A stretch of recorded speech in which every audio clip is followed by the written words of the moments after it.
Hi everyone, welcome to our YouTube channel black diamond. नए CCL CMD PM प्रसाद ने किया कई परियोजनाओं का दौरा, कहा सीसीएल में नहीं है वित्तीय संकट। सीसीएल के नए सीएमडी पीएम प्रसाद ने बेरमो दौरे के क्रम में ढोरी में बताया कि बेरमो कोयलांचल सीसीएल का मदरलैंड है। चालू वित्तीय वर्ष में कंपनी का कोयला उत्पादन लक्ष्य 86 मिलियन टन है, जिसे हर हाल में पूरा करने का प्रयास किया जाएगा। अप्रैल, मई और जून माह में कोयला डिस्पैच कम हुआ, अगस्त में उत्पादन बढ़ा है। आने वाले माह में मांग बढ़ेगी और उत्पादन भी बढ़ेगा। बरसात व कोरोना के कारण समस्या हुई है, सितंबर में ठीक हो रहा है, अक्टूबर में उत्पादन में तेजी आएगी। सीसीएल का देश के विभिन्न पावर प्लांटों के पास 4000 करोड़ रुपया बकाया है। इसके कारण कंपनी में किसी तरह का वित्तीय घाटा तो नहीं है। इस सवाल का जवाब में सीएमडी ने कहा कि ऐसा नहीं है। कर्मियों के वेतन सहित अन्य कार्यों के लिए पैसे की कमी नहीं है। बकाया राशि की रिकवरी के लिए वित्तीय संकट की स्थिति आने पर पहल की जाएगी।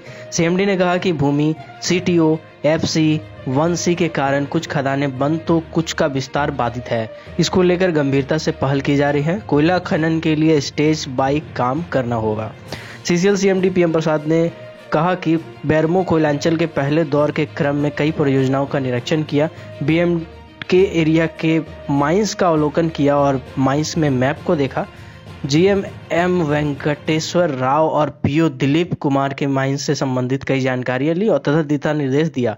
विभागीय पेज के बारे में जीएम से कई जानकारी ली। जीएम ने कहा कि वित्तीय पेज के समीप आउटसोर्सिंग पेज के लिए 4 वर्षों का टेंडर हुआ था, लेकिन उसमें कुछ प्रबंधकीय अड़चन है। इस पेज में 18 मिलियन टन कोयला है। सीएमडी ने कहा कि परियोजना हर हाल में लक्ष्य पूरा करे, प्रबंधन जरूरी संसाधन मुहैया कराएगा। सीसीएल के नए सीएमडी पीएम प्रसाद ने शनिवार को सीसीएल के तमाम जेसीएसी संयुक्त सलाहकार के सदस्यों के साथ वीडियो कॉन्फ्रेंसिंग के जरिए बात कर मजदूर व माइन से संबंधित समस्याओं की जानकारी ली। सीएमडी ने कहा कि सीसीएल मजदूरों के वेलफेयर से कोई समझौता नहीं होगा, खासकर स्वास्थ्य व पेयजल की लचर व्यवस्था को सुधार किया जाएगा। सेंट्रल अस्पताल ढोरी में बेहतर सुविधा बहाल करने को लेकर ध्यान दिया जाएगा। कई चिकित्सकों द्वारा अपने क्वार्टर में निजी क्लिनिक चलाने के मामले की जांच कराएंगे। सीएमडी ने एक सवाल में जवाब में कहा कि खास कोयनार परियोजना में कोरोना के एक कामगार की मौत हुई है तो उसे दुर्घटना के सभी लाभ पॉलिसी के तहत विस्थापितों को मिलेगा हक। सीएमडी ने कहा है कि ढोरी एरिया की AAODCM B&K की कारो व केनार परियोजना सालाना 5-5 मिलियन टन की हो जाएगी। ढोरी को पुराने स्टेटस में लाने का प्रयास किया जाएगा। कुछ जगहों पर फॉरेस्ट क्लियरेंस, गांव शिफ्टिंग, DTO, लैंड इशूज जैसे मामले हैं।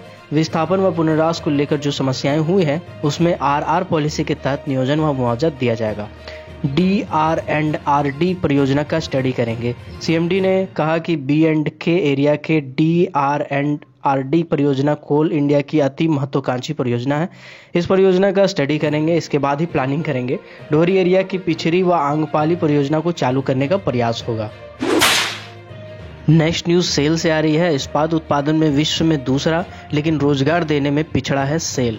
स्टील उत्पादक देशों में भारत विश्व में दूसरा स्थान रखता है।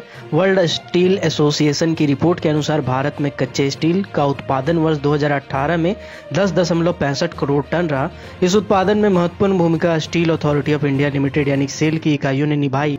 स्टील उत्पादन के मामले में भले ही सेल का कोई जवाब नहीं, लेकिन रोजगार उत्पादन में सेल की स्थिति बिगड़ी हुई है। आलम यह है कि 2014 के मुकाबले 2020 में कुल 68,742 लोग कार्यरत हैं।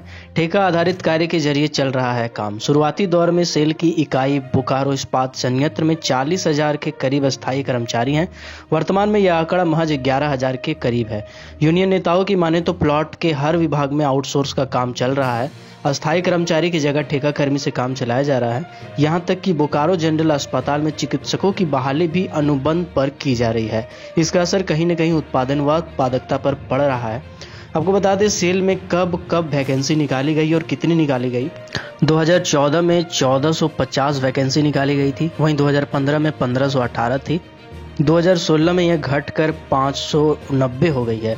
2017 में वही 211 थी।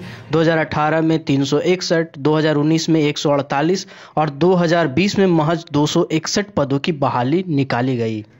कुछ दिन पहले ही मैंने एक वीडियो बनाया था कि सेल ने अब तक का अगस्त माह का सर्वाधिक विक्रय किया है।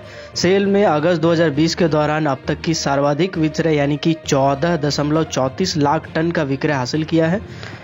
इसके बावजूद भी कंपनी की कोई भी परमानेंट वैकेंसी नहीं निकाली जा रही है। अगर निकाली भी जा रही है तो बहुत कम निकाली जा रही है। ये एक विडंबना है। नेक्स्ट न्यूज़ बीसीसीएल से आ रही है। बीसीसीएल के सीएमडी के लिए निकलेंगी वैकेंसी।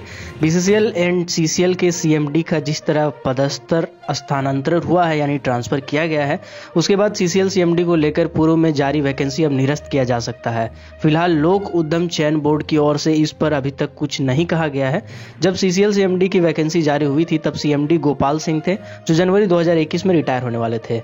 जब गोपाल सिंह को स्थानांतरित कर बीसीसीएल का सीएमडी बना दिया गया, यानी गोपाल सिंह अब 31 जनवरी को बीसीसीएल सीएमडी पद से रिटायर करेंगे।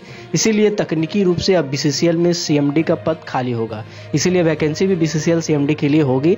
पीएम प्रसाद को यदि सीसीएल का स्थायी सीएमडी बनाया गया है तो उनके सेवानिवृत्त यानी अगस्त 2024 तक सीसीएल में सीएमडी पद के लिए वैकेंसी नहीं होगी। कोल माइनिंग और मेटल माइनिंग से जुड़ी हर छोटी बड़ी खबरों से अपडेट रहने के लिए हमारे चैनल को सब्सक्राइब करें, बेल आइकन को प्रेस करें ताकि आने वाली वीडियो की सारी नोटिफिकेशन आपको मिलती रहे। Keep watching, keep supporting. Till then, जय हिंद।